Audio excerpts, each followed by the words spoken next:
con el micrófono desactivado. Si les parece, ya podemos ir arrancando.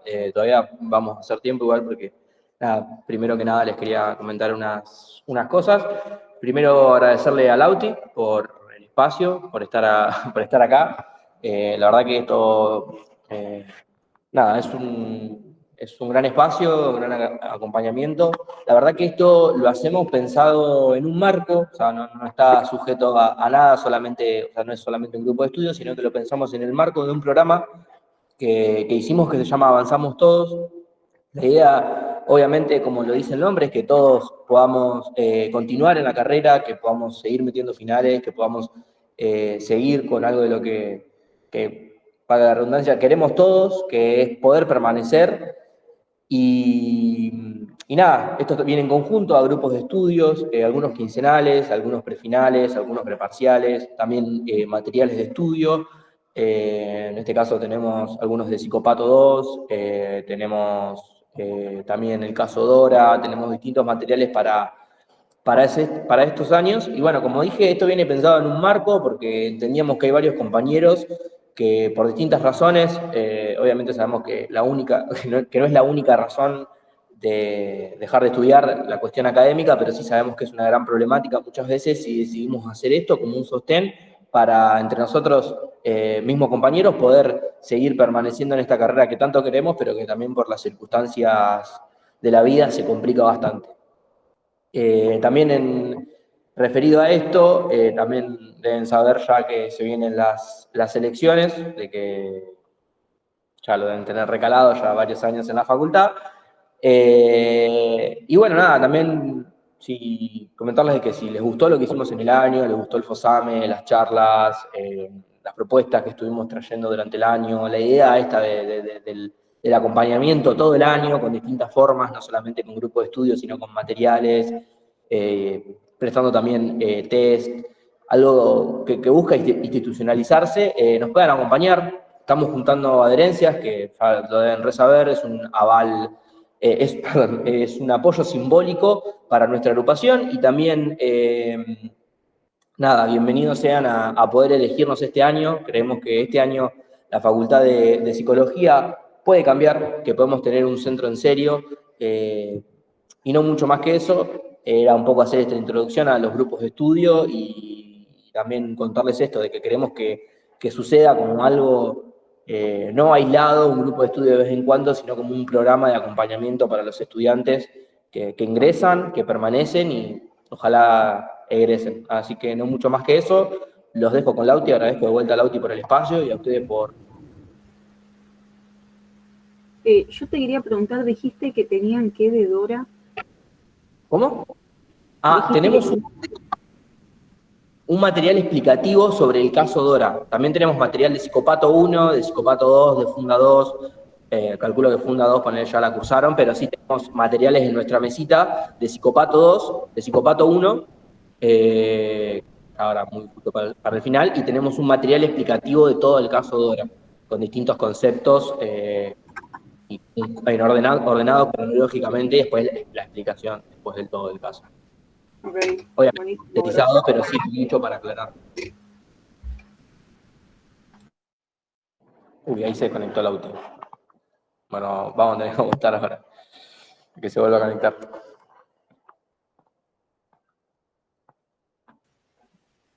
Ahí estamos. Ya. Listo. Ahora, compu. Bien. Bueno, ahora sí, arrancamos. Bien, bueno, ¿cómo están? Buen día.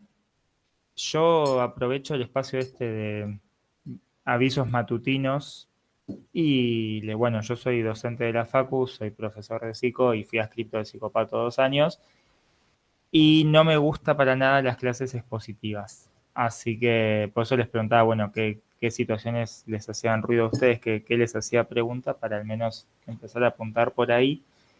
Si van surgiendo, la idea es que esto no sea yo hablando de cosas. Así que si se les ocurren ejemplos, ideas, asociaciones, mándenlas. Dicho eso, les aviso que entiendo que los grupos de estudio son de 2 horas. Yo le avisé a Sofi con quien yo coordiné, que yo a las 3:40 me voy a tener que ir, así que nada, el segundo espacio va a ser un poco reducido. Y con eso dicho, bueno, podemos empezar con lo que decíamos de las neurosis obsesivas, de los síntomas de la neurosis obsesiva, que me parece una buena presentación lo que dicen ustedes de que son muchos. Yo daría un paso más y diría que son demasiados. Como que la neurosis obsesiva en ningún momento dice, bueno, chicos, hasta acá. Hola, Valen. Pero, ¿cómo se llama?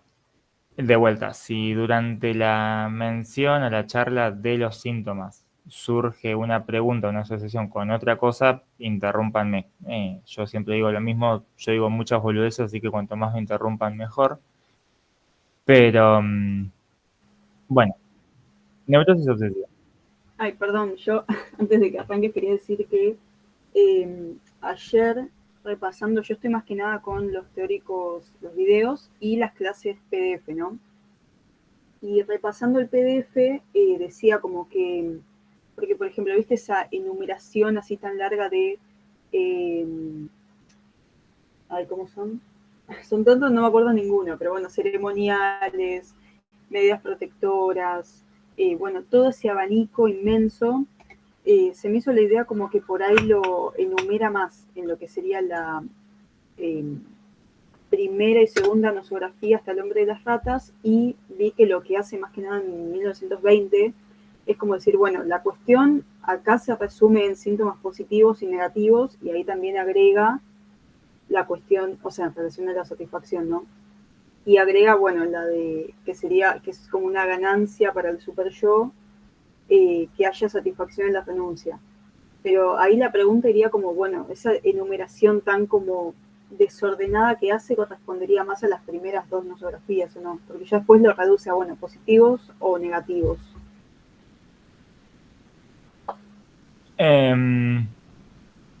La separación que hace al principio vos la podés sostener al final. O sea, cuando vos pensás síntomas positivos y negativos, podrías tomar toda la enumeración inicial y decir, bueno, todos estos son positivos y todos estos son Sí. negativos. Para mí, ustedes en la cursada tienen muchos autores que son quienes introducen la conceptualización de una patología. Tanto en Psicópata 1 como Psicópata 2, leemos a Breuer, a Bleuler, a Kanner, a Kraepelin, a Freud incluso, que lo que hacen es presentar un cuadro. Entonces muchas veces esa lista tan larga es más para ellos delimitar de qué van a estar hablando con sus colegas que otra cosa. Yo nunca escuché que en un final le dijesen, bueno, haz una lista de cuáles síntomas de la neurosis obsesiva te acordás, sino que para mí sirve más para pensar, o sea, lo que les estoy diciendo es, yo medio que ignoraría ese listado tan exacto y lo pensaría más en términos lógicos de qué tipos de síntomas puede presentar la neurosis y a qué responde cada síntoma. Que en ese punto la revisión de 1926 se hace mucho más, ¿cómo decirlo?, digerible a la hora de leerlo que las anteriores. Que de hecho si ustedes leen 1897, que es Nuevas Puntualizaciones, o bueno, en Tres Ensayos hay algo, pero creo que no se lee en Psicópato, que como que muchas cosas Freud no llega a responder y dice como, bueno, esto lo dejamos con un punto y lo veremos más adelante. Y cuando descubre el super yo y la pulsión de muerte, medio que dice, ah, bueno, todas estas cuestiones que yo no pude dar cuenta es esto. Así que yo lo pensaría más en términos lógicos de eso. ¿A quién responde? Y en algún sentido, ¿qué está respondiendo? O sea, que en el sentido de qué instancia es la que propulsa esa defensa, no tanto la lista. En ese sentido, yo creo que lo importante de la neurosis obsesiva es que tenemos, o sea, si ustedes dicen neurosis, tenemos un síntoma que es retorno a lo reprimido, que ese es el típico, medio que eso es un poco lo que va a definir que tenemos una neurosis, pero por eso yo les decía, siguiendo lo que decía Sofía, de no es que tiene muchos, tiene demasiados, porque ustedes antes del síntoma de retorno a lo reprimido tiene síntomas el neurótico obsesivo muy marcados, y después del síntoma del retorno de lo reprimido tiene más síntomas todavía más marcados, que yo creo que ahí es donde Freud le deja de servir el esquema de 3 ensayos.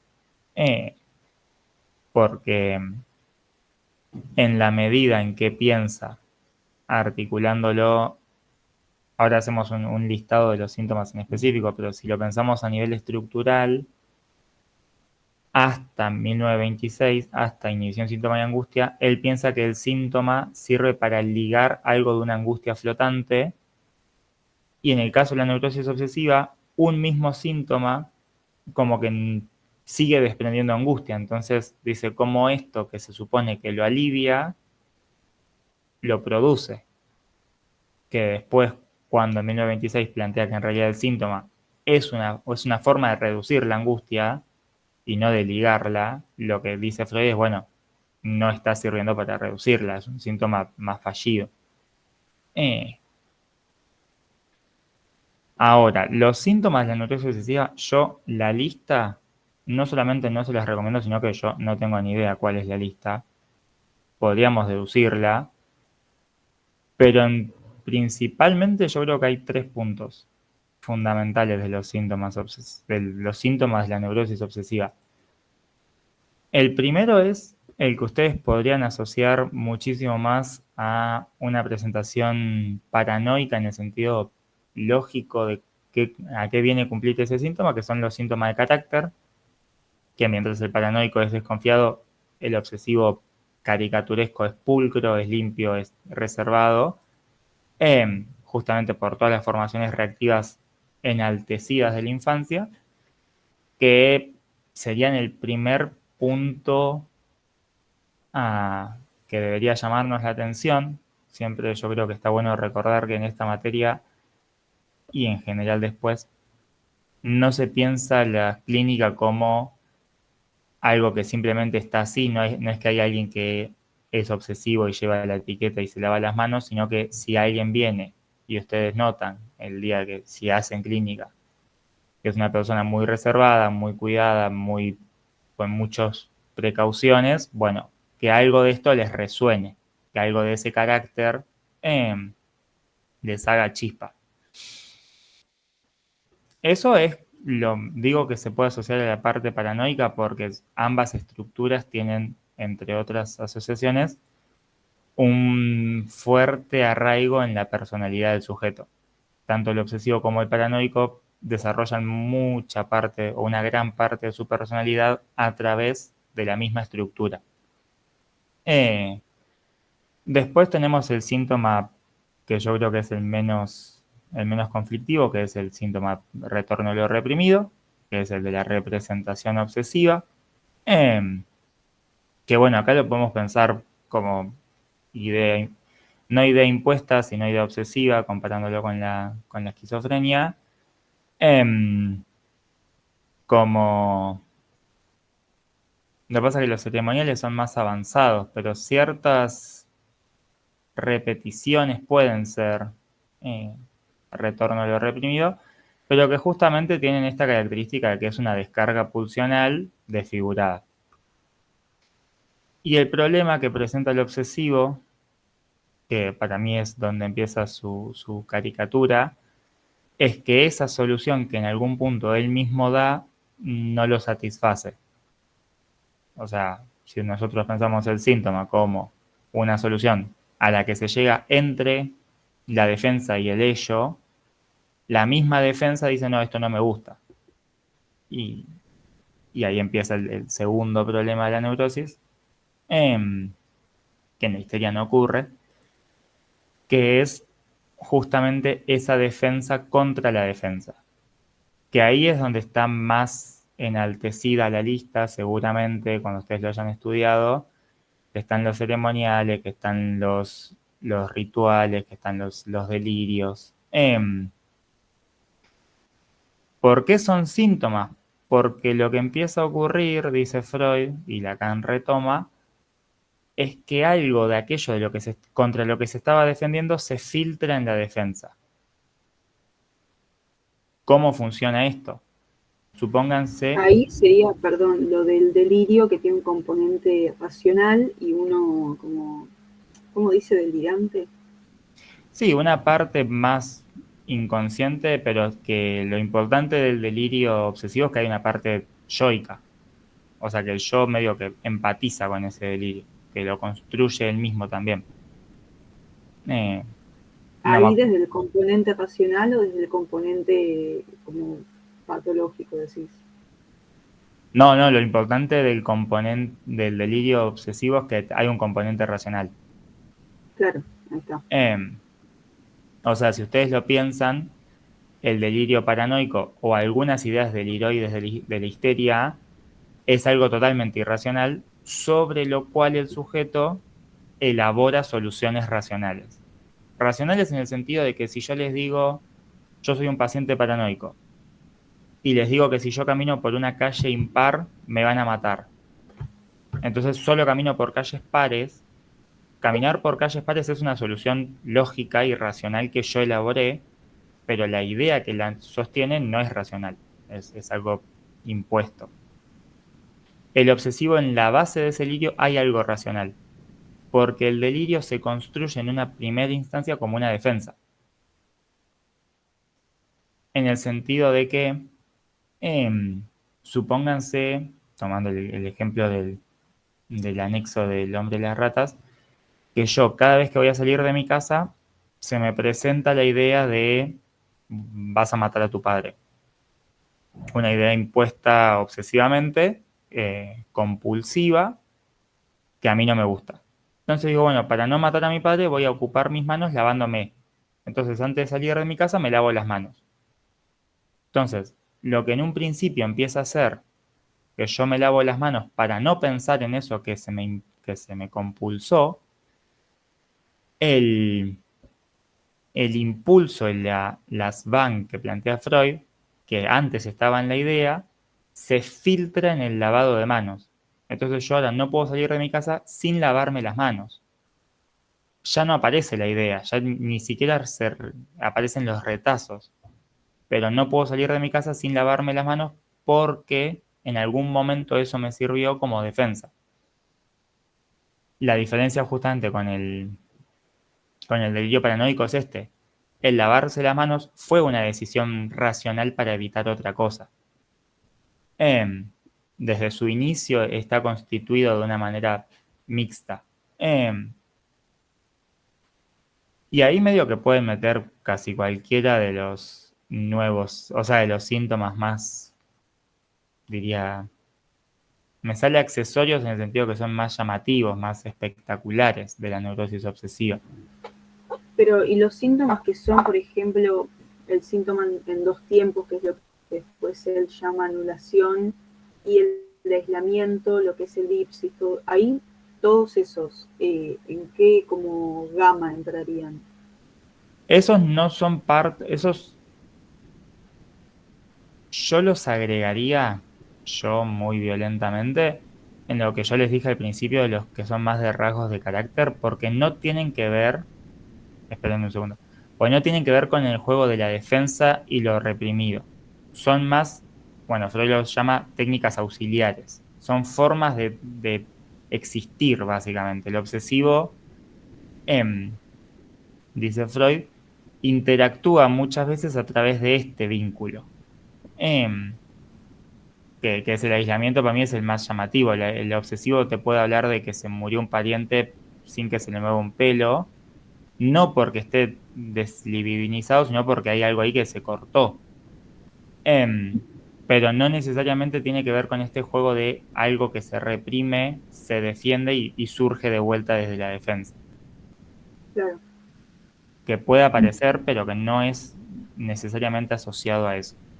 Igual el de aislamiento puede ser, pero el de anulamiento es el que más como desarrollan como mociones contrapuestas. ¿Entendés? Como, bueno, como la acción positiva, después negativa, sacar la piedra, poner la piedra, sacar la piedra, ahí no sería como la lucha contra el retorno. Es que son luchas contra lo inconsciente. O sea, de hecho, es lo que te decía, Freud las llama técnicas auxiliares de defensa. Hay algo ahí Sí, contra eso de que no quiere salir claro, sí. que aparece. Lo que pasa es que si ustedes piensan en El hombre y las ratas, por ejemplo, lo reprimido era el odio hacia el padre, que eso Ujú. generó lo patológico, generó las visitas del padre a las 2 de la mañana, todo eso, y la anulación aparece cuando ve la piedra en el camino que iba a tomar la amada, que él Sí, saca la piedra, pone la piedra. sí. Eso yo lo leería más en clave de la ambivalencia que él no quiere aceptar que encuentra con su persona amada. Él no puede aceptar que, así sea en fantasía, piensen en que su persona amada no esté. Entonces, Y eso cuando vos lo ubicás más como algo del carácter del obsesivo. yo eso lo ubico como algo más ajeno a la defensa necesariamente, a la defensa en el sentido retorno a lo reprimido. Que entiendo lo que vos decís, pero no es algo reprimido porque el odio a su amada no le generó síntomas. Ok, O sea, lo puedes asociar a la ambivalencia inherente a la neurosis obsesiva, claro, claro. pero no en este juego de estado de la conferencia 23, de salud aparente, síntoma, defensa contra síntoma.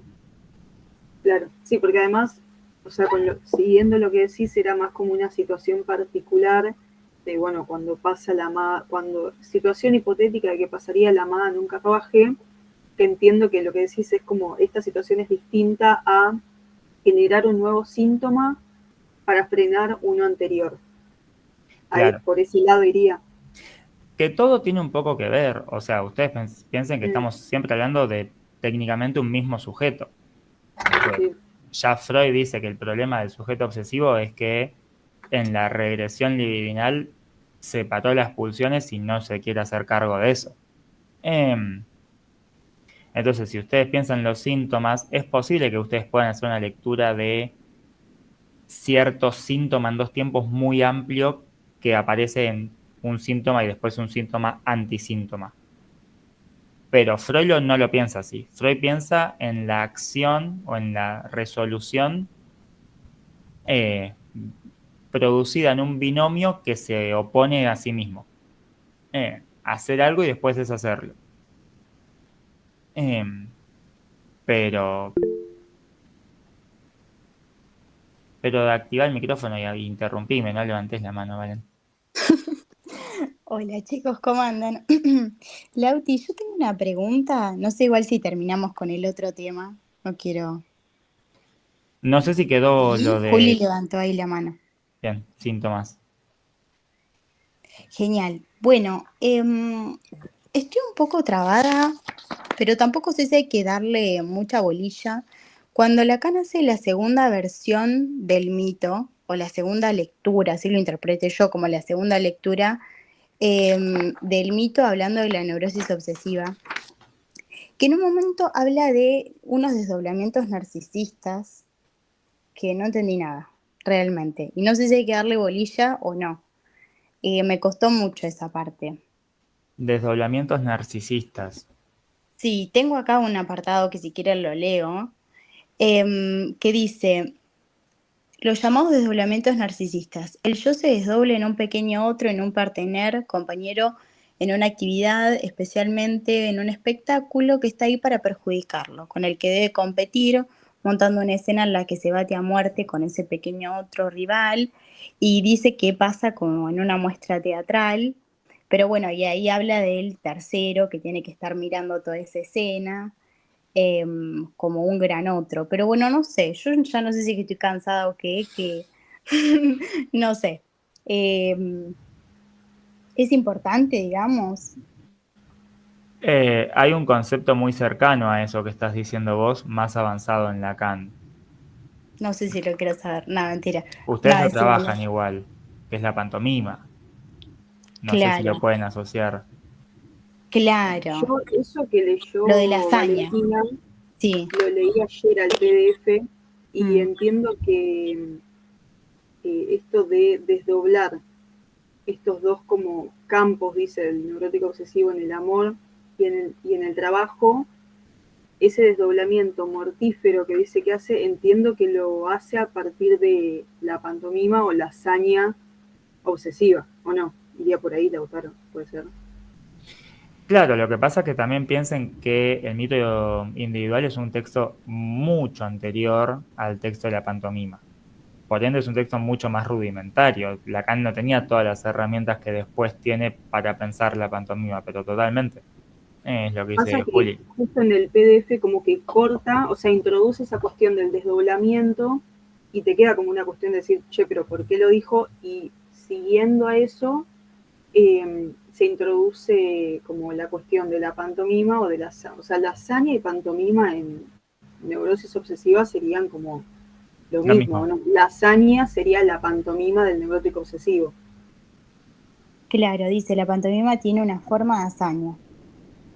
Claro, y la pantomima en la histeria es la intriga. ¿La qué? Intriga histérica. Puede tener otra palabra, la verdad, pero intriga es lo más representativo. Pero decir hazaña es lo mismo que decir pantomima obsesiva. Es el título que le da Lacan. Pero en la histeria no era la identificación viril, que sí, o sea, hace a partir de acercarse al enigma de la feminidad, pero sería eso. Claro, vos estás explicando qué hace en la pantomima, yo estoy diciendo cuál es el nombre que Lacan le da a la pantomima histérica. O sea, en la intriga o pantomima histérica, el sujeto histérico hace una identificación viril, ta, ta, ta, ta, ta, ta. Pero es el título que Lacan le da para poder hablar de una o la otra más detalladamente. Ese desdoblamiento, básicamente, yo creo que ustedes lo pueden pensar. Me gusta mucho este aspecto de lo teatral porque sirve mucho para mí, para pensarlo, la característica de como los proyectores, no se llaman proyectores, las luces del escenario en una obra, que el obsesivo está constantemente construyéndolos y peleándose con otro para ver si él los gana. Es una pelea que muchas veces ese otro no se entera que pasó. Eso también es importante. Es una pelea que el obsesivo se construye a sí mismo para responderse a su incógnita. Un ejemplo de esto podría ser, te voy a tomar a vos, Valen, de ejemplo, ya que fuiste quien preguntó, que yo diga, Valentina quiere ser profesora de psicología y me quiere robar a mí el lugar de ser quien da este grupo de estudio. Una boludez el ejemplo, pero yo te ubico a vos en el lugar en el que estoy yo de profesor y como tal estoy peleándote a ver quién da mejor clase. Entonces el obsesivo está ahí existiendo, demostrando que, porque además eso, yo digo, bueno, ella está peleándose conmigo y este video le va a llegar a la titular de Psicopato 1, a Julieta de Batista. Entonces yo me estoy peleando, explicando algo, haciendo toda una elaboración escénica que puede servir socialmente, pero que en mi estructura está haciendo una pelea uno a uno para que Julieta de Batista me diga sos mejor docente que Pepito. Que Julieta de Batista no va a ver este video, espero, pues estoy diciendo muchas barbaridades, pero esa es la característica del obsesivo y de su hazaña, como que no es tan una hazaña real, es más como casi una pelea que se inventa él mismo consigo mismo, y ese desdoblamiento es porque quien cae en el lugar de otro, cae en ese lugar en la medida en que el sujeto obsesivo se encuentra a sí mismo en ese otro. Eh, nada, para poner un ejemplo más absurdo todavía, yo podría pelearme obsesivamente con Juliana porque usamos los dos lentes. Pero tiene que haber algo en ese otro que yo diga, es una competencia conmigo. y construir desde ahí. Y construir toda esta escena. Que yo creo que en algún momento, si ustedes lo empiezan a pensar, a alguien así han conocido, que hace como toda una escena, se ríen porque están pensando en alguien claramente de sus vidas, que hacen toda una escena y preparan todo un plan maquiavélico para lograr algo y dicen, era tomar un té en la plaza, no sé a qué se debe tanta... bueno, eso puede ser, entre otras cosas, puede ser una hazaña obsesiva que el sujeto tiene. Em, pero bueno, a eso se refiere con desdoblamiento, que yo creo que les puede servir mucho a ustedes como anticipación de lo que después es la hazaña. ¿Vieron cuando leen a Freud y en El hombre de las ratas dice, hay como una... Hola Nacha, hay como una energía que intenta desligar, pero no sé qué es. Y si ustedes los leen con la lectura de 1920 dicen, acá está la expulsión de muerte. Bueno, con Lacan pueden hacer lo mismo. Lacan muchas veces dice fenómenos o dice conceptos que retomándolos cobran sentido. El desdoblamiento narcisista yo creo que del obsesivo creo que puede ir muy en esa misma clave de lectura. Perfecto, gracias, Lauti. Bien, ¿qué otra cuestión del obsesivo? Pobre hombre de las ratas, le pegamos con un palo todas las ratas. Yo tengo una pregunta de histeria. Bien, En el programa dice que eso sí lo situamos en la cursada bien con el hombre de las ratas, pero en Dora se me hace más un quilombo, que es ocasionamiento de la enfermedad. Motivo de consulta, bueno, es como, o sea, la llevaron, qué sé yo, pero ocasionamiento de la enfermedad, ¿qué sería? ¿La escena del lago? ¿O sería más como lo que tuvo, de lo que acarreaba desde la infancia? Eso se me mezcló ahí. bien, ¿qué piensan? El motivo de consulta es la carta de suicidio. Eso es clarísimo porque de hecho el padre dice, te la traigo para que me deje de romper las pelotas. O sea, ni siquiera para que no se suicide. Era para que no lo moleste a él. Consejos de paternidad. Pero ¿cómo se llama? El desencadenamiento de la enfermedad, ¿dónde lo ubicarían?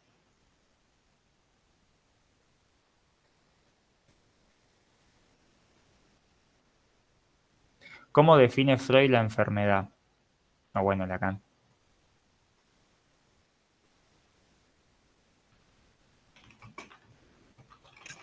Hola chicos. Yo lo pensé al desencadenamiento en la escena del lago, cuando a ella se le produce ese desequilibrio de lo que ella tenía en su cabeza, de lo que la sostenía, ¿no? Es, no sé, sea ella, el padre de la señora Dora, ella, el señor K, y la señora K. Lo pensé de ese lado. Bien. Sí.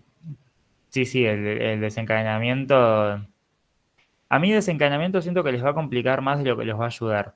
Yo diría eclosión, Sí, sí, tal cual. que también lo dice Lacan, ¿no? Pero como que desencadenamiento de la enfermedad. En el programa dice ocasionamiento, por eso preguntaba. em, claro, es que el ocasionamiento de la enfermedad para el psicoanálisis siempre es el desequilibrio en el plano social. Un sujeto es enfermo en la medida en que no puede establecer un lazo social. Y Dora, desde el momento en el que el señor K le dice mi mujer no es nada para mí, solamente puede ubicarse en el lugar de queja. Y se le rompe ese esquema que a ella la sostenía. Por eso se habla de enfermedad. Además de que podemos leerlo en un plano médico como que a partir de ese momento todos los síntomas se potencian. Pero para el psicoanálisis el punto fundamental es si el lazo social está establecido o no. Y para Dora, después de la escena del lago, algo se rompe. Eh, Les destaco lo de desencadenamiento. Ocasionamiento puede ser, tampoco me gusta, porque ocasionamiento de la enfermedad implica que se ocasionó, es decir, que se creó y que antes no estaba. Y Freud plantea que en términos teóricos siempre estamos enfermos. Son quejas mías con un programa que no estamos trabajando, o sea. Y desencadenamiento ya sí es más que lo tengan en cuenta más allá del chiste, porque los va a acercar a la psicosis, hablar de desencadenamiento. Como que eso sí se los pueden poner mal. Decir desencadenamiento de la neurosis, un profe más molesto puede decirles que está mal.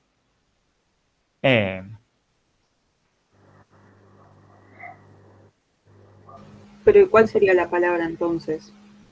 Desencadenamiento. Ocasionamiento pueden usar. Yo creo que la cátedra la usa. A mí no me gusta personalmente. Y si no, eclosión de la neurosis. Creo que los, creo que en los exámenes aparece mucho como la eclosión. Sí. O sea, la pregunta de examen, la palabra que usan es eclosión. Lo que pasa es que justo con desencadenamiento, Lacan define que los fenómenos propios de la psicosis son los fenómenos de cadena rota. Entonces, si ustedes dicen desencadenamiento, cognitivamente los va a llevar a pensar en fenómenos de cadena rota, y si no a ustedes, al docente que los lea. Por eso, eclosión a mí me gusta porque habla de algo que se estaba como elaborando hace un tiempo y de repente algo dio el último paso que estalló esa situación. Que en el caso de Dora para mí es lo más llamativo porque además tiene una eclosión muy marcada. Le pega una cachetada y sale corriendo después de una frase. Pero sí, el punto de quiebre, el punto de viraje de la historia de Dora yo lo ubicaría a los 16 años con la escena del lago.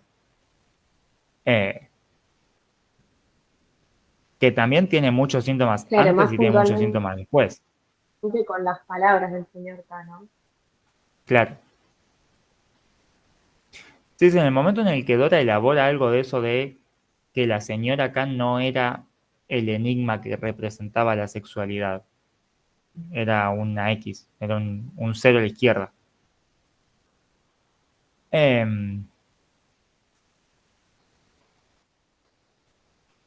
Pero, ¿cómo se llama?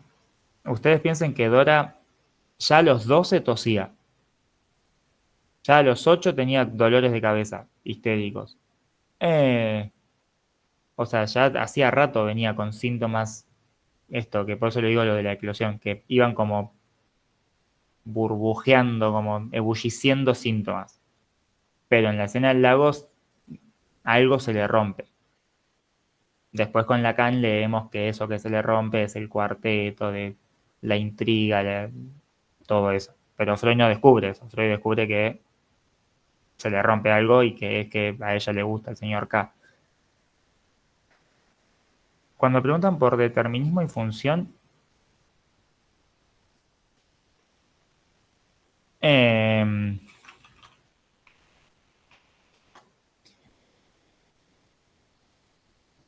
determinismo es de esos conceptos que yo creo que los ven ahora y no los tocamos más. Determinismo yo lo entendería como la causa. Si alguno tiene algún apunte específico de algo que haya dicho un docente, sirve, pero el determinismo, por ejemplo, pensándolo muy bruscamente, ¿no? Pero Freud plantea un determinismo psíquico y Kraepelin ofrece un determinismo físico. En ese sentido, el determinismo de la neurosis dentro de la histeria, dentro de la neurosis en la histeria, hay un determinismo que requiere una zona erógena, por ejemplo. En la neurosis obsesiva no. Entonces yo lo entendería como, bueno, que en la conferencia 23 creo que está la construcción de cuál es el determinismo psíquico específico de la neurosis, que es una fantasía y un recuerdo reprimido, si no me estoy equivocando. Que es eso, es qué componentes son necesarios para la elaboración de un síntoma. Y la función es justamente para qué está el síntoma ahí. Y sobre todo, yo creo que lo que Freud responde es ¿por qué no lo podemos sacar? Más allá de por qué está ahí, que cada psiquiatra de la época daba su respuesta, Freud lo que ubica es de qué le sirve al sujeto estar tosiendo, estar pensando en las 3,80 coronas, estar pensando en X, que es la descarga pulsional y el compromiso de las defensas. No es lo mismo que el mecanismo defensivo, porque el mecanismo defensivo es cómo el sujeto se defendió. Está todo relacionado, es lo que hablábamos recién de los síntomas de la neurosis obsesiva, es todo un mismo proceso. Nosotros tenemos una representación reprimible o rechazable que, si se cumplen determinadas características, que es el determinismo, se va a reprimir y se va a elaborar una solución de compromiso. Cómo se elabore esa solución va a definirse a través de los mecanismos defensivos, y qué función cumpla va a ser la función de ese síntoma en específico. Pero por eso es todo un mismo menjunje. Tampoco es lo mismo el mecanismo de represión que el mecanismo de formación de síntomas, o el mecanismo de defensa que el mecanismo de formación de síntomas, porque, por ejemplo, en la neurosis, si nosotros pensamos neurosis en sentido amplio, el mecanismo de defensa es la represión, es decir, la separación del afecto y la representación. Pero el mecanismo de formación de síntomas, en una es la conversión y en la otra es el falso enlace. O sea, al mismo mecanismo de defensa hay distintos mecanismos de formación de síntomas. Eso también puede ser una diferencia que les puede ser útil a la hora de leer los casos. Pero bueno, yo creo que pensar la función, o sea, la función del síntoma, yo creo que está bueno pensarla en el sentido de cuando ustedes se enfrenten con un caso, que ahora en el final, en adultos, en la vida, pensar cuál es el objetivo de eso que está ocurriendo. Porque es muy posible que en la respuesta que el sujeto da a por qué lo está haciendo haya mucha información sobre el tipo de estructura y el tipo de padecimiento que esté teniendo ese sujeto. Si yo les digo que, no sé,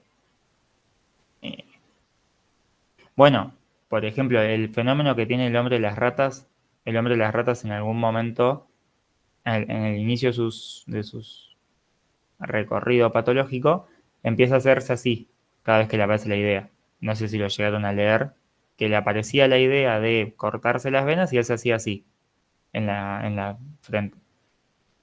Eso, que puede ser un síntoma casi motoro, si ustedes ubican la función, es muy distinto que sea una función defensiva contra una representación obsesiva o que sea que el sujeto está alucinando una criatura y le intenta alejar. Esa función secundaria, que se responde en relación a la función primaria, es decir, a la ganancia de placer o no en el síntoma neurótico, les va a dar una pista de hacia dónde ubicarse. Y en el caso de Freud, le daba una pista de por qué esas cosas no desaparecían. La famosa respuesta a la catarsis.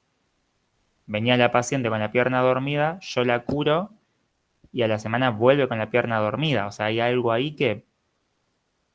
¿Por qué la paciente hace eso? Bueno, la función justamente responde a esa pregunta.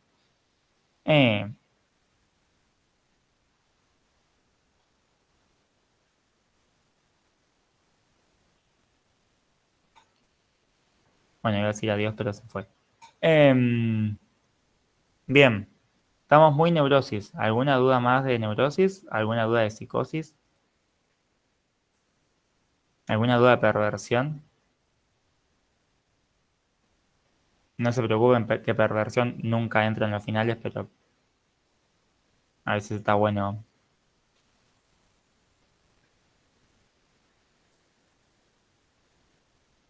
A El mí caso lo que- Juan. Perdón. En el caso No, les- Juanita, Perdón, Juli.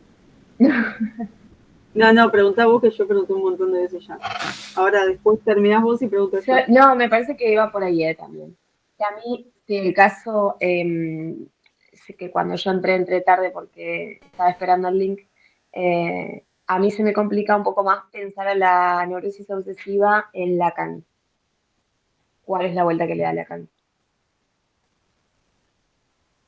Ok, No sé si ya lo habían hablado, si ya lo hablaron no importa porque después me conecto de nuevo con una compa que ya está desde el principio, así que no hay problema si ya lo vieron. no. Hablamos solo de Freud. Nos gusta mucho Freud acá. ¿Y cuál es la otra pregunta? Sí, a ver. Buenas, perdón que interrumpa. No prendo la cámara y capaz que se puede escuchar ruido afuera porque estoy acá en la facu y hay mucha gente.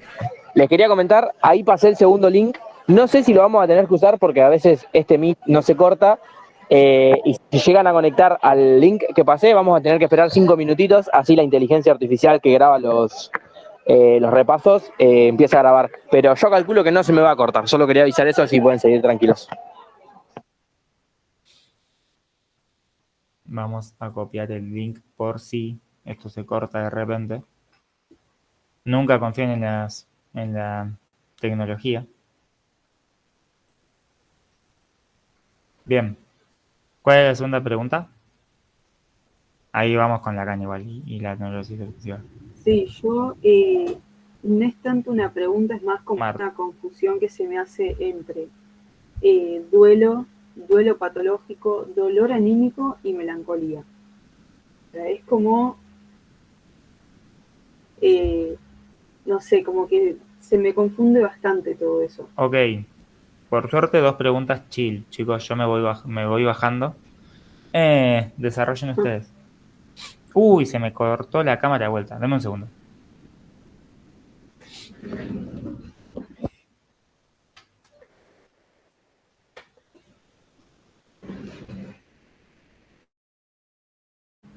O sea, no era una pregunta, pero era más como para sacar el tema y capaz hablarlo, porque, bueno, eso.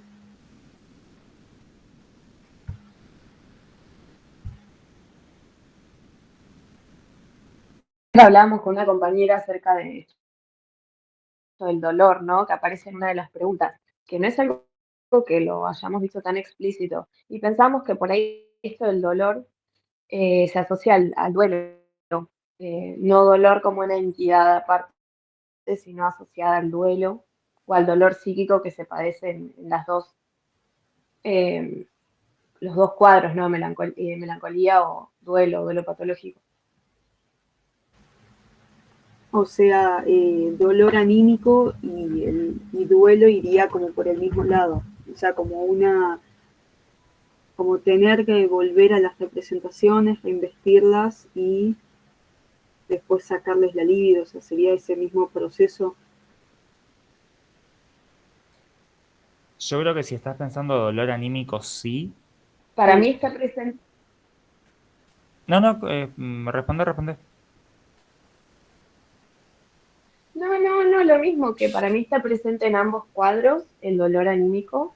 O sea, yo recuerdo haberlo escuchado por las profes como dolor psíquico, pero no sé si en el programa lo identifican como una entidad clínica aparte del duelo patológico o melancolía.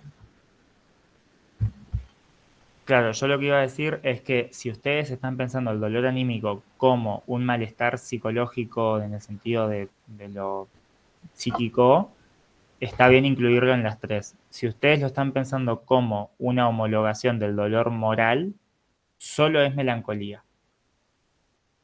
El dolor moral es el síntoma patognomónico de la melancolía y se define como este estado de pesadez y de malestar existencial que presentan los sujetos melancólicos, que no es algo asociado al duelo y no es algo asociado al malestar psíquico. Seglas lo define como esto que para mí es terrible, que es el malestar que provoca vivir sin ningún tipo de freno. Así que ojo, si dolor anímico, si es una está bien, si es la otra yo les diría que tengan cuidado. No, yo se me confunde más que Habría nada que como los preguntar ahí. procesos metapsicológicos de cada uno. Ok, No decía dolor anímico como una estructura o algo así, sino más que nada como los procesos que tiene que hacer la libido o el yo o lo que sea como para en ese momento de dolor. bien.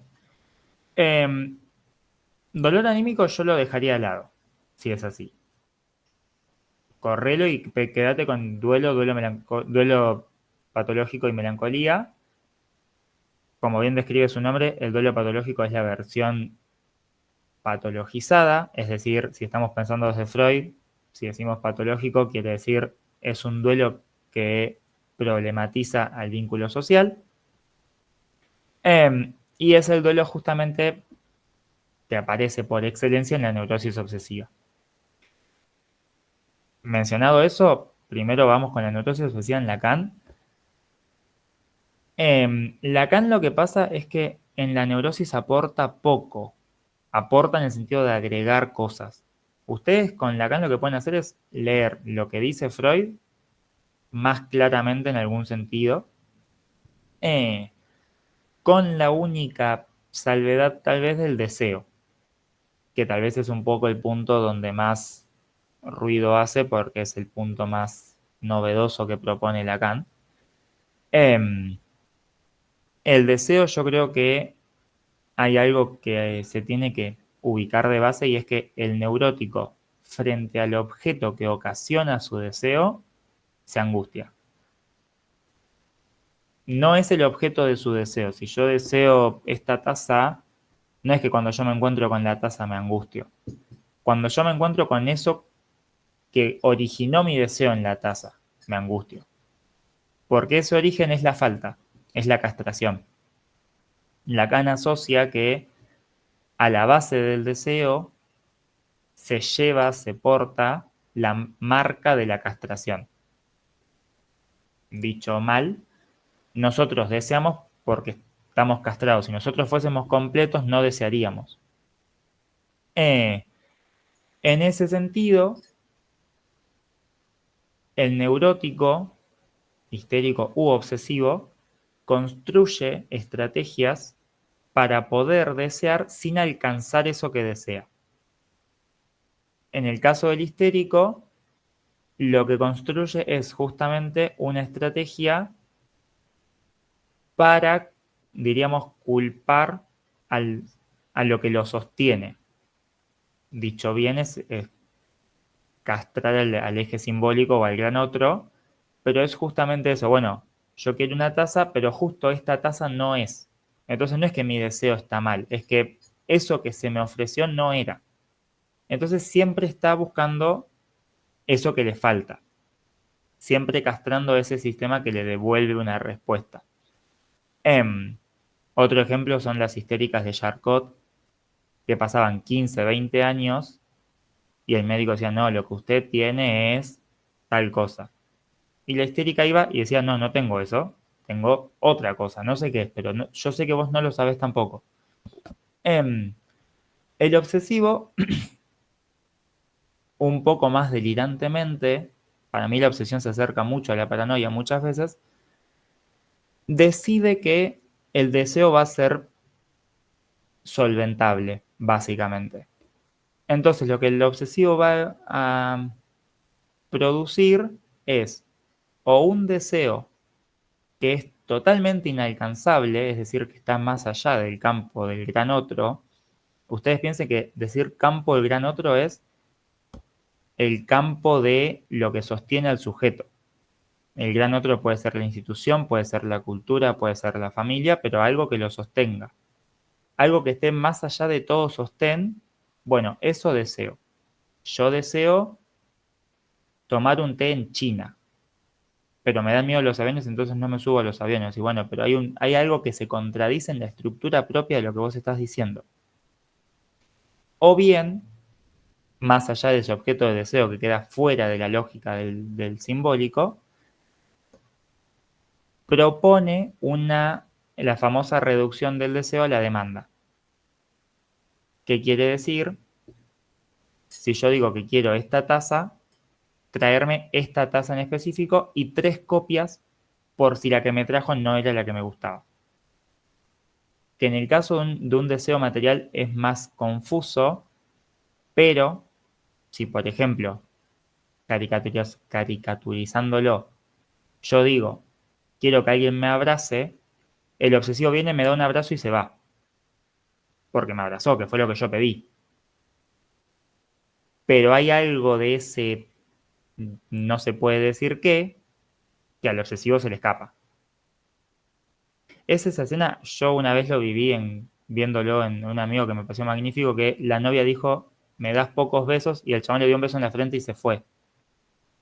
Y yo dije, es maravilloso, o sea, él dijo, ya está, lo resolví, me demanda beso, le di 3 besos en la frente, no se puede quejar más.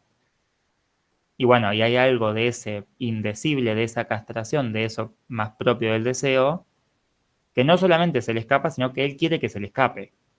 Él busca lograr suplir ese pedido, esa demanda, como al mínimo necesario.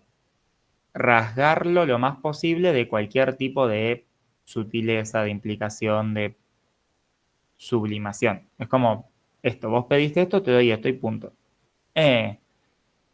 ¿Por qué? Porque, bueno, más allá del chiste, hay una cuestión de decir, bueno, ¿por qué el obsesivo no puede jugar a ese indecible? Porque hacerlo implica que eso que lo sostiene a él está castrado.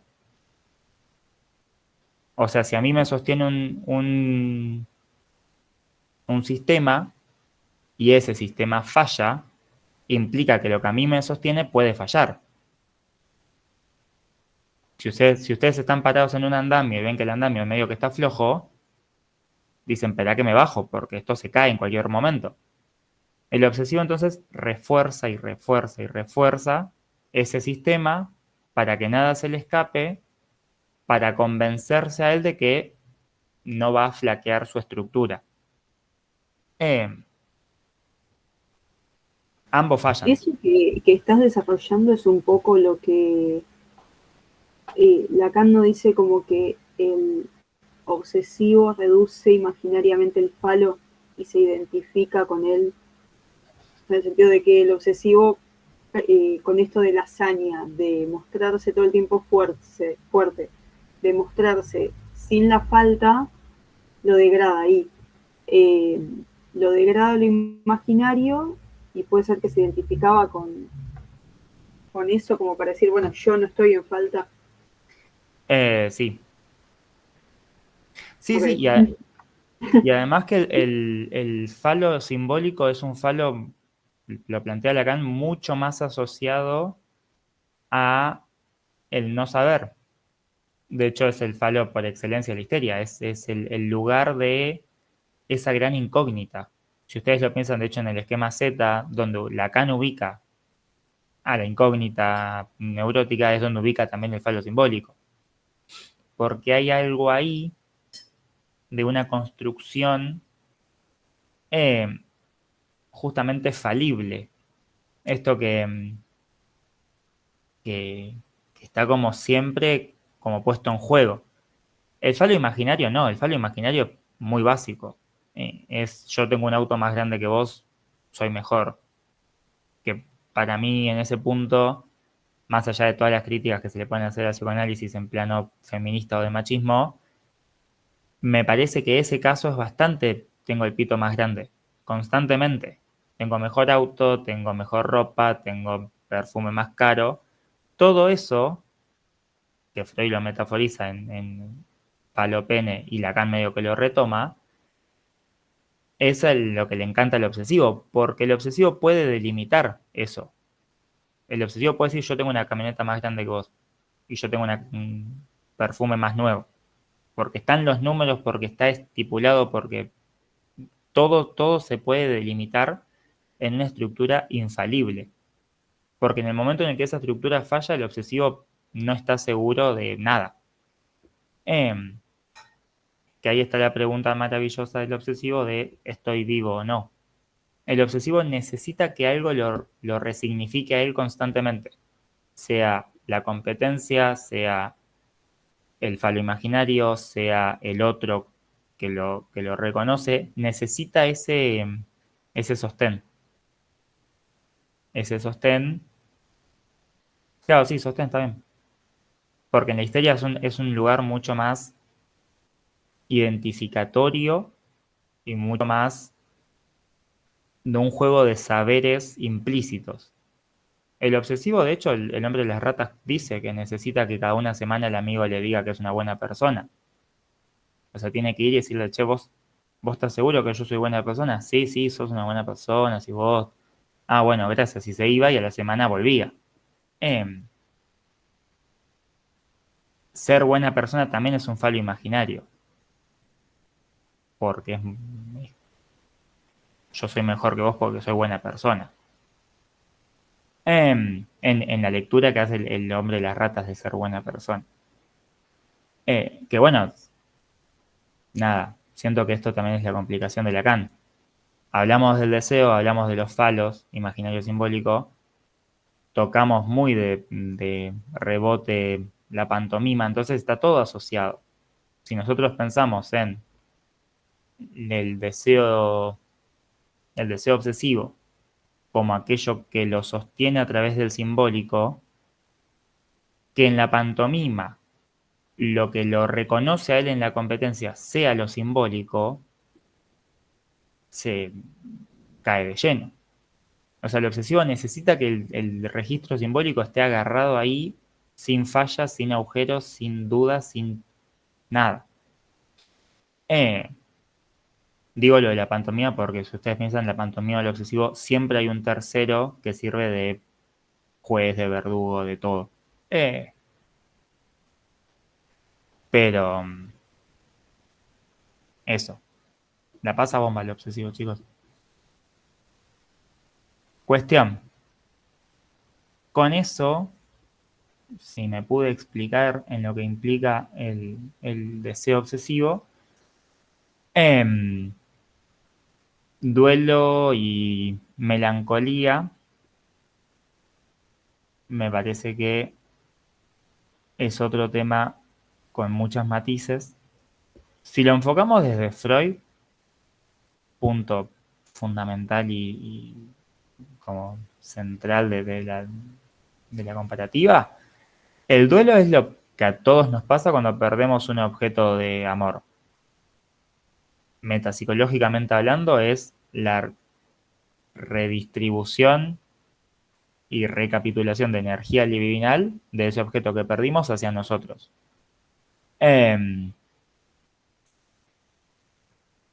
Siento que en ese punto no hay ni mucho desarrollo ni encuentro muchas complicaciones teóricas. Si algo genera dudas, charlamos. Eso se vuelve patológico, dice Freud, cuando algo de ese proceso no es interminable, se vuelve, se traba como en ese bucle. Perdón, en duelo, Sí, sería o sea, lo metapsicológico del duelo sería el proceso de volver a las representaciones una por una, sobreinvestirlas para después retirar la libido y que ésta vuelva a tener disponibilidad. Eso. sí. Okay.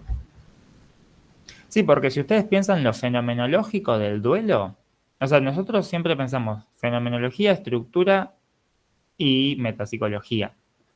La fenomenología del duelo es la rebaja de la emoción, es lo que conocemos como bajón, que algunos autores lo definen como depresión, pero vos no estás viendo al sujeto redistribuir su energía libidinal. Eso es una explicación metapsicológica. Y estructuralmente no se habla porque en general se piensa que el duelo es algo que todos podemos pasar más allá de la estructura. Ahora bien, para Freud, que después esto Lacan no lo comparte y los psiquiatras de la época tampoco, la melancolía es lo que ocurre en ciertos duelos en los cuales el yo se identifica a ese objeto perdido. Si nosotros seguimos una lectura más lacaniana, la melancolía es propia de la psicosis. Freud eso no lo ubica. De hecho, Freud la melancolía siempre le queda como el que no termina de cerrar.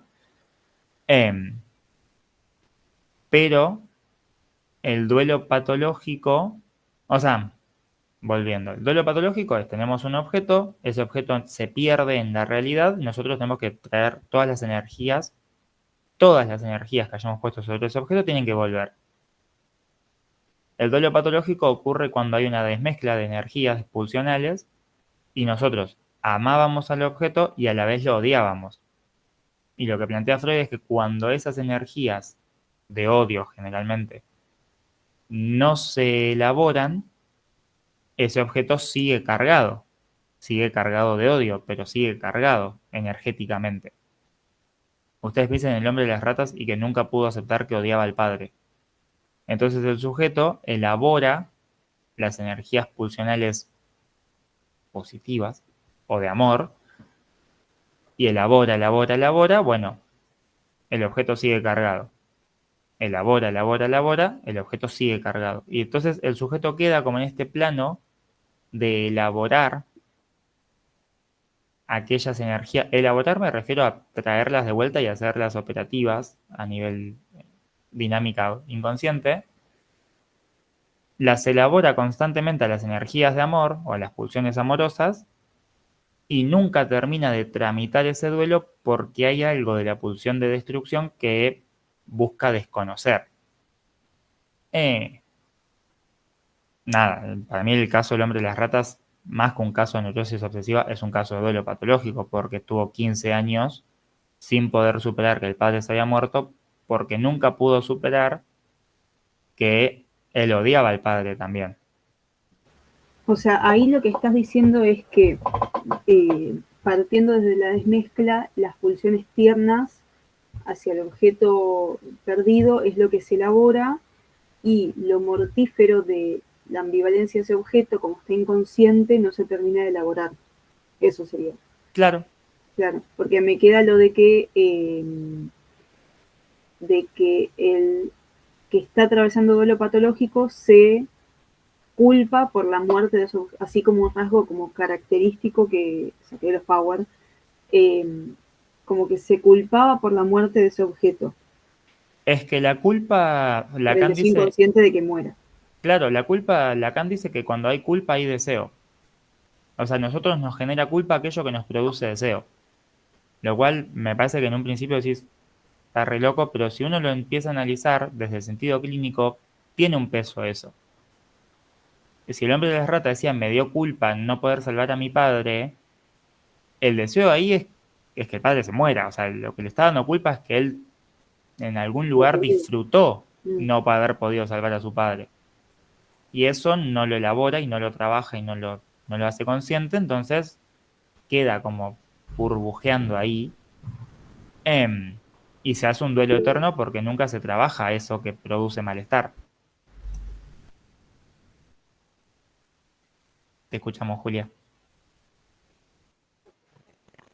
Lauti, consulta, porque yo ahí me estaba preguntando, escuchándolos, el tema de el sentimiento de culpa, entonces, tanto en la neurosis obsesiva, melancolía y duelo patológico, en los tres son hiperintensos y conscientes. Coinciden los tres. Yo no separaría el duelo patológico de la neurosis obsesiva. Para leer el caso, tal Bien. vez sí. O sea, yo no diría si hay duelo patológico, hay neurosis obsesiva. Pero sí, No, si tal hay cual, neurosis tampoco. obsesiva, Sí, una es tendencia, posible que haya duelo patológico.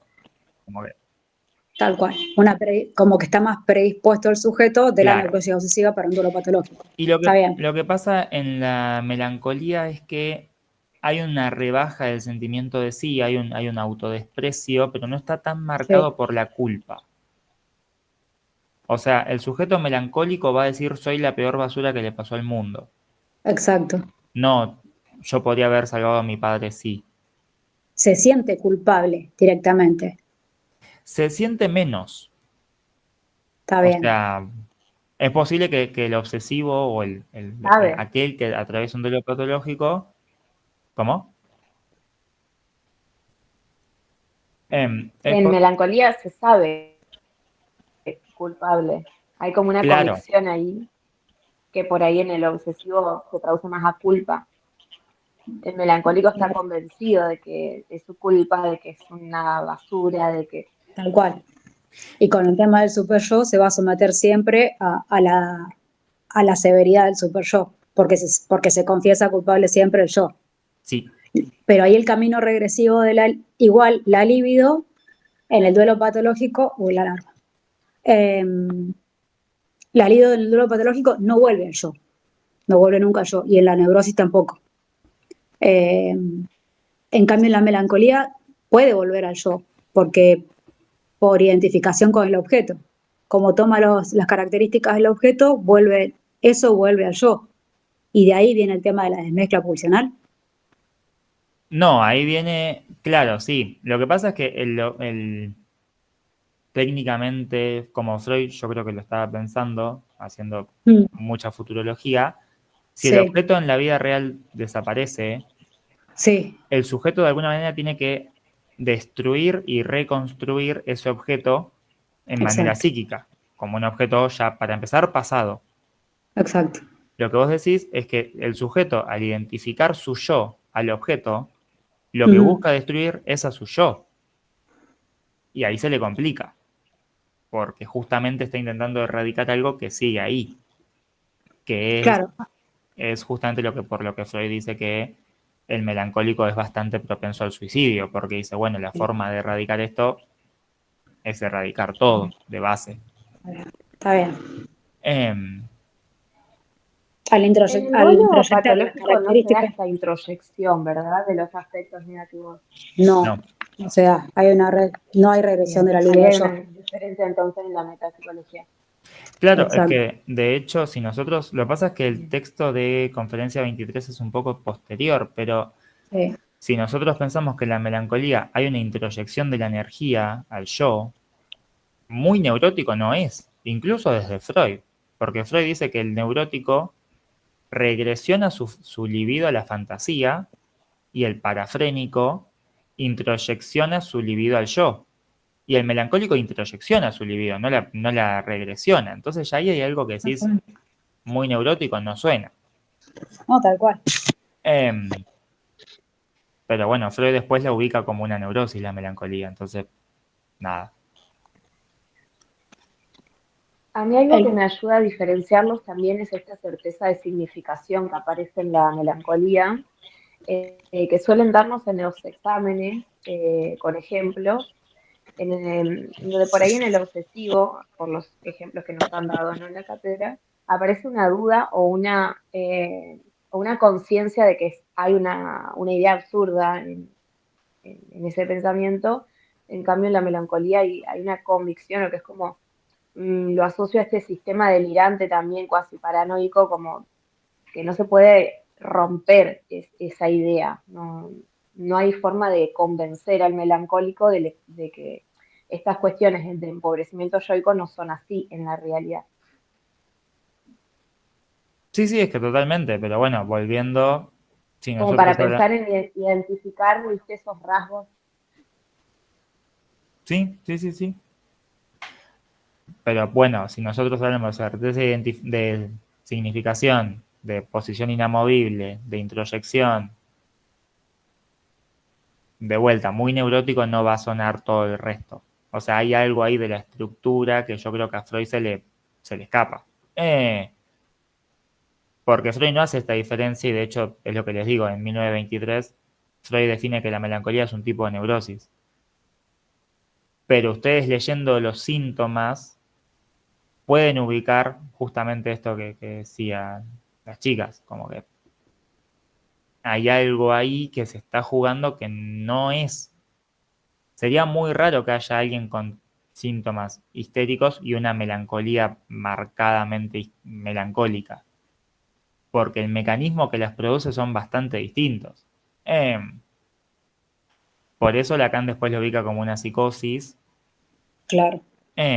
y de hecho muchos autores ubican a la melancolía como un fenómeno transversal a la psicosis. Es decir, toda psicosis tiene a su base una melancolía.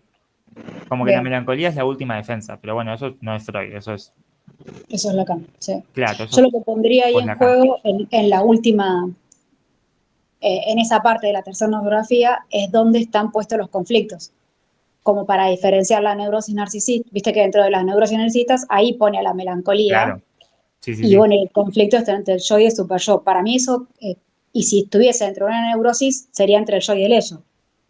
Yo ahí lo pondría, no sé, como para identificar qué, dónde está cada uno de los conflictos, Sí, sí, es que como totalmente para separar. antes de leer la teoría tiene que ver a qué estaba respondiendo la teoría. Claro, Pero lo que yo decía es esto de que Freud nunca termina de tomar eh, el no, impulso de definir que la melancolía es una psicosis. no, Em, no, no, pero de hecho en ese momento pone la psicosis aparte, la separó después también ahí. con el conflicto con la realidad, claro, como que dice, bueno, Claro, afuera. exacto. Bueno, pero todo Em, eso se le enroscó a él, es como que quedó ahí. sí, pero sí, yo creo que la melancolía es una estructuración mucho más, ustedes lo pueden pensar como algo, la palabra que me sale es más oscuro, como que todo es más terrible en la melancolía, no, no es una cuestión de soy culpable de esto, sino que eso, soy culpable de que el mundo se va a acabar, o sea, algo muchísimo más de una pesadez que para mí ahí pueden asociarlo a lo que dicen los autores contemporáneos a Freud. Eh, a mí Grisinger y Seglas me parecen fascinantes, con este dolor moral, con esta cuestión de que hay algo que es inherente a la existencia y que es profundamente intolerante, intolerable. Eh, o sea, que el sujeto es intolerante a eso. Que en el duelo patológico es como, bueno, sí, yo sigo triste de que mi perro se murió hace 20 años, pero el resto de la vida sigo existiendo. Eh, pero el rasgo, diría, psicótico de la melancolía o poco neurótico, yo no lo descartaría tampoco. Eh, bien, duelo, melancolía, neurosis Yo estoy de obsesiva. acuerdo con eso que decís, claramente está al lado de la psicosis. A Además ver, o sea, a nosotros nos sirve para el caso clínico que nos van a dar para identificarlo y poder diferenciar el duelo de la melancolía. yo comparto mucho eh, la lectura que hace Julieta, la titular, con esta lectura de que la melancolía es la base de una psicosis. O sea, la base de toda psicosis hay una melancolía que, esto ya no lo dice Julieta porque para mí está mal, pero lo digo yo, es lo que Kraepelin define como el particular sentimiento de vida a la base de toda demencia precoz. Bueno, hay algo ahí que se le juega al sujeto en relación a el estar vivo que para la neurosis es extraño. O sea, que hay algo que se pone en juego ahí que el sujeto tiene que estar respondiendo que en la neurosis no pasa, que en el duelo no pasa. Pero bueno, Permiso. Viste que ahí, ahora ya que traes la demencia precoz llevado con lo de melancolía, hay un caso que estuvo dando vuelta ahí, no sé, dando vuelta acá, que lo he leído, que te pide que lo pongas con las tres estructuras de Kraepelin mm, y se te complican todo porque en realidad da más a melancolía de ese glass que a cualquiera de las tres estructuras. Entonces, si vos lo llevas medio forzosamente a demencia precoz, ¿estaría bien? ¿Ubicás el caso que te digo, Lauti? la verdad es que no, pero un caso de melancolía yo creo que dentro de las propuestas que tiene Kraepelin, Sí, y sí, yo lo empujaría más a... a ese, a demencia. Y si no es locura maníaco-depresiva, es demencia. Claro, Para mí yo habría que... también lo pensaba por los dos lugares, porque con los picos de manía podrías tener esa cosa que hace la sobreexigencia de trabajo, que esto, que el otro, y los ciclos, y el tema este del ciclo del bucle constante, de la segunda lectura que hace Kraepelin de que casi no para, como que es cíclica y en el pozo maníaco Claro, hay también, pero tenía re que ver más con todo lo que era melancolía de ese glass, se veía bien el dolor moral, ese rebajamiento de sí, todos los temas de anestesia corporal. pero no sabía cómo meterlo, cómo forzarlo en Krepelin. A ver, yo creo que desde Krepelin, nosotros la ventaja que tenemos en Krepelin, Sí, para empezar, si pensamos un caso de melancolía, es que hay algo del yo que está rebajado. O sea, que hay algo del yo que está flaqueando. Y la paranoia no suele tener un yo muy débil. O sea, justamente la paranoia es más para el otro lado. Justamente se queja de los otros, no se ubica a él como el responsable. tal cual. Y en este caso él se sentía culpable, el autorreproche, que todo era por él. Era más centrífugo el dolor. Claro, y ahí yo creo que en Krepelin el punto nodal para pensar la demencia precoz es la terminación. Si ustedes tienen un paciente que hace 20 años está deprimido, desde Krepelin no puede ser demencia precoz, porque un sujeto no puede estar en un estado demencial 20 años.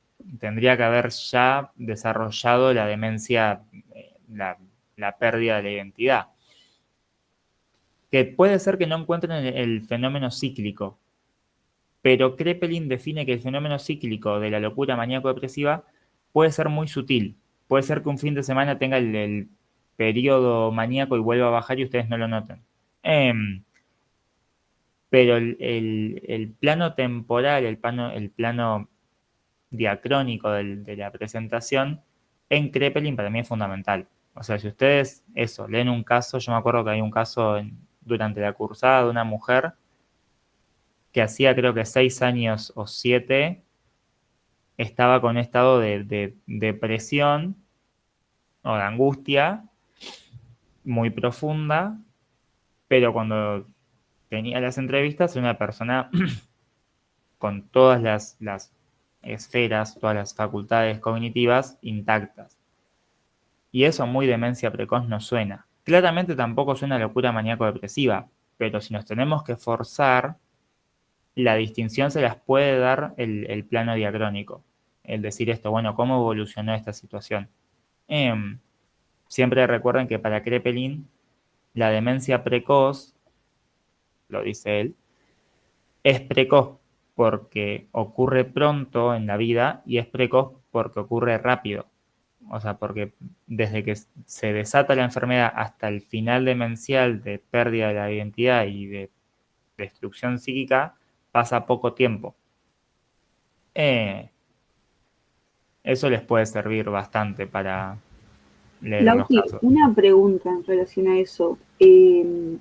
Más allá de que Krepelin dice que la demencia, bueno, justamente eso, termina en deterioro, el resto de los autores que hablan de esquizofrenia, o sea, la esquizofrenia en sí, desde cualquier autor terminaría en deterioro de la personalidad. No, de hecho por eso la llamamos esquizofrenia. Bloyer dice que no es demencia precoz porque no es ni precoz, porque no es rápida ni es pronto, Ok. ni es demencia porque no termina en estado demencial. Solo Krepelin plantea eso Mm. y medio que el resto de los autores le dice como, bueno, sí, cállate un rato. Porque en ese punto no hay mucho consenso, al menos en los autores que nosotros leemos, Mm. que los fenómenos que podemos ubicar dentro del campo de la esquizofrenia terminen en demencia. Pueden o no, Claro, decía. Pero eso Freud también, el contrapunto que le hace es lo mismo. claro. Lo que Bloyer plantea es que hay casos en los que terminan en demencia porque también es cierto que si yo he visto casos de personas esquizofrénicas que pierden la relación con la palabra, o sea, hay un punto en el cual tu identidad, por más fuerte que sea, puede flaquear en ese lugar, o que sea una demencia neurodegenerativa y que tenga síntomas accesorios de la esquizofrenia, pero no es algo fundamental que termine en demencia. Em, no, pero que la terminación demencial es algo que propone Krepelin y que, como les digo, en general no está tan agarrada. De hecho, para mí por eso a ustedes les va a ser mucho más útil el concepto de esquizofrenia que el concepto de demencia. nada. Y en esquizofrenia también tenemos, si les sirve, a Minkowski, que me parece que puede estar bueno. Sobre todo pensando en esto que veníamos diciendo de la melancolía, porque Minkowski es un autor que el texto que nosotros trabajamos es de la época de Bleuler, de Clérambault, etcétera, de la década del 20, y Minkowski justamente lo que va a proponer desde la psiquiatría es pensar el rol activo que el sujeto tiene en su propio proceso patológico. O sea, básicamente, ¿qué va a hacer el sujeto con eso que le pasa? Y ubica en eso que le pasa como cosas muy melancólicas. Justamente habla de las asociaciones, pero también habla de la esfera volitiva y la esfera de la afectividad como un sujeto que pierde de vuelta ese sentimiento peculiar de vida y propone, bueno, los dos mecanismos que no son mecanismos psíquicos freudianos, pero que son mecanismos que el sujeto puede usar para defenderse de esa disociación de símbolos. Nada, para pensar esta asociación entre melancolía y tipos de psicosis, donde aparecen, y para traer a Ahí, Minkowski. perdón, ¿de qué mecanismos estás hablando? ¿De las compensaciones de Claro, el Minkowski racionalismo o...? y el geometrismo. Ah, Sí, los mecanismos ok, compensatorios. está bien. Que bueno, Minkowski en ese punto, está bien que ya Kraepelin ya iba como por su noveno tratado de psiquiatría, o sea, ya venía cambiando bastante, pero le da un papel bastante protagónico a, al sujeto esquizofrénico. No desde el psicoanálisis se le puede seguir criticando por todas las cosas, ¿no? Pero muy cercano a Bleuler, con este rol de, bueno, un sujeto que de repente el mundo se le vuelve extraño no va a ser pasivo, algo va a intentar resolver. Bleuler lo plantea desde los síntomas secundarios como respuesta psíquica del sujeto, pero Minkowski también aporta esto que para mí está bueno para pensar esto desde el lugar de qué es aquello contra lo que se está defendiendo. Y bueno, Minkowski lo ubica no desde la melancolía, pero muy pegando en el palo. Bien, de psiquiatría algo más, de psicosis, psicosis en Lacan.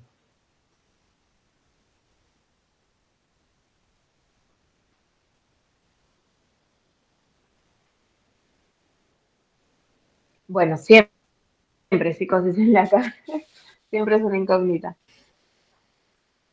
¿Qué produce conflicto de la psicosis en Lacan? Si pudiésemos recortar algo.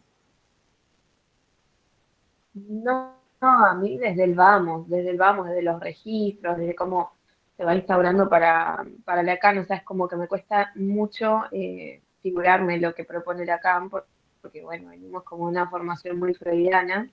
Eh, Obviamente que bueno, trabajar esto de la forclusión, el significante del nombre del padre en relación a los tres registros, como que bueno, sí, eh, va tomando forma, pero no es un tema que yo me sienta segura como, no sé, hablando de Freud. Lo siento bastante ajeno. Em, lo bueno es que esa sensación siempre queda. Yo creo que uno nunca termina de sentirse ajeno con Lacan, pero porque Totalmente, Lacan, hace años lo leo a Lacan y no. creo que es un poco lo que esperaba. Estoy seguro que si hubiese tenido un último deseo hubiese sido que nadie me entienda. Pero yo creo que lo importante que ustedes tienen que recuperar de Lacan es el interjuego que propone entre los tres registros en la psicosis en relación específicamente a como decía Nacha hace un rato, la función, en vez de hablar de función de síntoma, hablar de la función de los registros, que presenta el registro simbólico como el registro que sostiene al sujeto, puesto yo les decía, hablando del deseo, la asociación entre lo simbólico y lo que sostiene. El registro real tiene muchas descripciones. Yo creo que lo importante del registro de lo real es el lugar de la certeza. Cuando algo se lee en psicoanálisis desde lo real, es porque hay algo de la certeza inamovible que está en juego.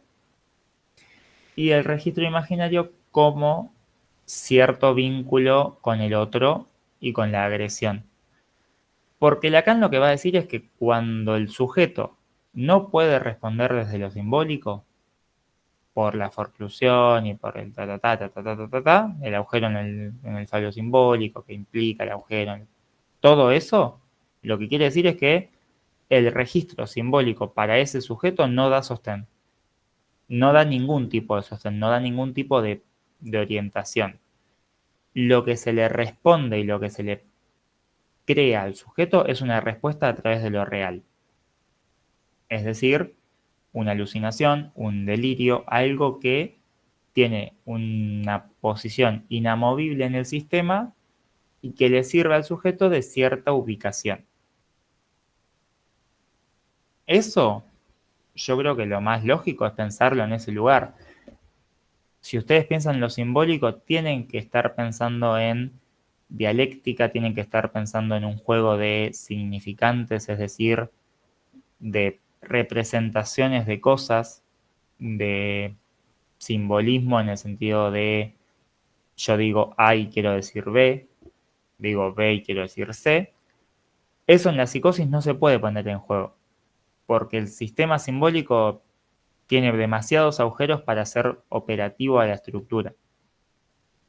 Entonces el sujeto psicótico responde y es respondido desde lo real a través de sus síntomas y desde lo imaginario a través del otro. Que ahí aparece el vengo del fiambrero, que es este vínculo que el sujeto psicótico, este vínculo particular que el sujeto psicótico elabora con sus otros. Que Lacan dice, para mí esto después lo reelabora, pero que a falta de un sostén, el lugar de quién soy yo y el lugar de quién son ustedes se pierde. Porque Lacan ubica que ese vínculo, yo-otro, se construye desde el simbólico. Lauti, una pregunta con eso, porque en el programa aparece en la parte de clínica de la psicosis en Lacan,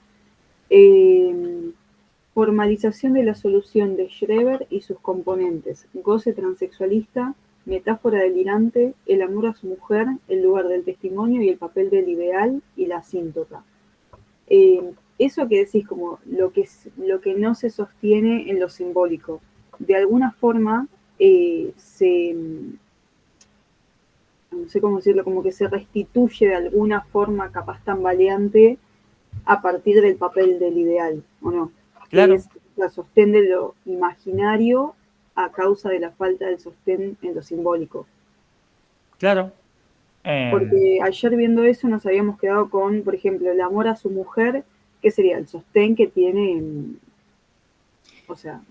Si decís amor, estás hablando de imaginario. 95% seguro. Igual el ideal, yo creo que ahí lo que se refiere el programa es al ideal del yo, que es simbólico, que... O sea, ustedes piensen que Schreber tiene dos soluciones, que para mí por eso Schreber se sostiene tanto en esa época. Después, si le sirve, cuando su esposa muere, él vuelve a desencadenarse en una tercera enfermedad y ahí ya no hay forma de rescatarlo. O sea, ahí pasa sus últimos años totalmente tomado por los fenómenos. Pero Schreber presenta, elabora, construye una solución imaginaria que es la conversión en mujer a través del uso de collares, de pelucas, de... El goce transexualista. Claro, es lo que Lacan define como eso. Y a la vez la segunda solución, que es la construcción delirante, que es una solución simbólica, que es la construcción delirante de su lugar en este repoblamiento del mundo. Un poco, ¿cómo decirlo? Lo que a Schreber le otorga su delirio es ubicarlo, es decir, tu lugar, tu función en esta obra es este. Megalómano, narcisista, todo lo que quieran, pero le da un lugar. Dice, vos vas a hacer este que repobla el mundo. La asíntota, para mí es un punto que es fundamental para leer, ¿cómo se llama? La clínica de la psicosis, es porque Lacan, en su gráfico, presenta una línea. Asíntota es esa recta que nunca se toca con otra. Tipo que se acercan, pero nunca se tocan. Lacan siempre dice que en las soluciones psicóticas hay un punto a través del cual siempre algo se le escapa. Siempre hay algo que termina de no cerrar, porque si cerrase se convertiría en una neurosis y seríamos todos más contentos, seríamos todos más felices. Pero nada. Las dos soluciones de Schreber yo creo que tienen mucho peso por eso, porque tiene una solución muy imaginaria, que hay sujetos que tienen solo la solución imaginaria o solo la solución simbólica, no las de Schreber, Pero como una solución simbólica en psicosis. Y por ejemplo, Joyce, con solución simbólica implica una solución que le dé un nombre a él. Joyce era el escritor, Joyce el escritor. Eso es una solución simbólica porque él no se construye una imagen.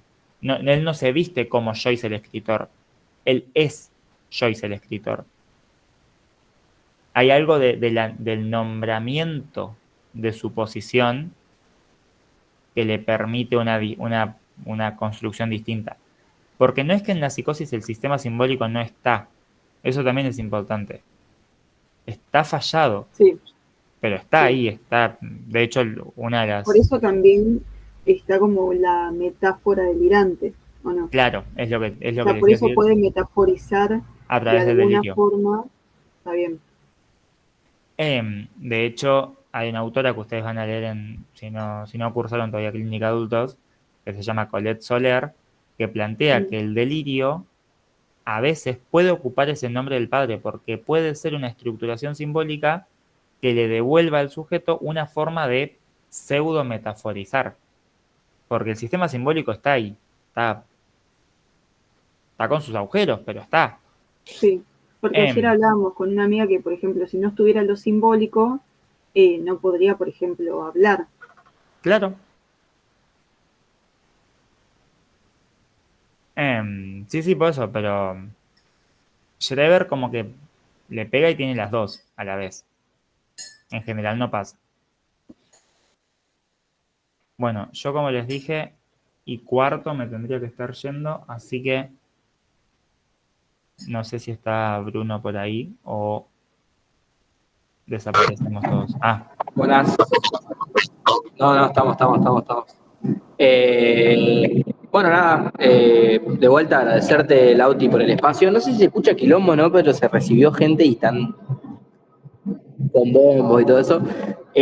Nada, agradecer de vuelta a Lauti por el espacio, también a todos los que se pudieron conectar. Y nada, muchos éxitos en ese final. Después, si quieren, pásense por la mesita o coméntenos cómo les fue. Eso, muchísimas gracias. Gracias, Lauti. Gracias a ustedes, chicas. Hasta luego. Adiós. Gracias, hasta luego.